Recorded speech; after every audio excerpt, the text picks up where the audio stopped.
ஸ்ரீமதே ராமானுஜாய நமஹா. சோழ நாட்டு திவ்ய தேசம் பகுதி 21 திருவெள்ளக்குளம். திருப்பதி ஏழுமலையானுக்கே ஒரு அண்ணன் இருக்கிறாருன்னு தெரியுமா?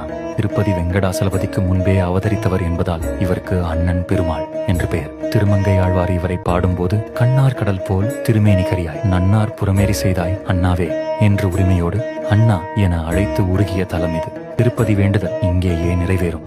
ரொம்ப முக்கியமான விஷயம், திருப்பதி ஏழுமலையானுக்கு காணிக்கையோ அல்லது மொட்டை அடிக்கவோ வேண்டிக்கிட்டு அங்க போக முடியாதவங்க இந்த அண்ணன் பெருமாள் கோயிலுக்கு வந்து அதை செய்யலாம்.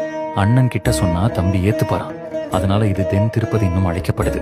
குமுதவல்லி நாயகி ஒரு காதல் கதை. திருமங்கை ஆழ்வார் ஒரு சாதாரண மனிதராக இருந்து ஆழ்வாராக மாற காரணமே இந்த ஊர்தான். அவர் காதலித்த குமுதவல்லி நாச்சியார் பிறந்தது இந்த திருவெள்ளக்குளத்தில்தான். அவரை திருமணம் செய்ய வேண்டும் என்றால் தினமும் 1008 வைணவர்களுக்கு உணவளிக்க வேண்டும் என்ற நிபந்தனையை அவர் விதித்தார். அந்த நிபந்தனையை நிறைவேற்ற போய்தான் திருமங்கை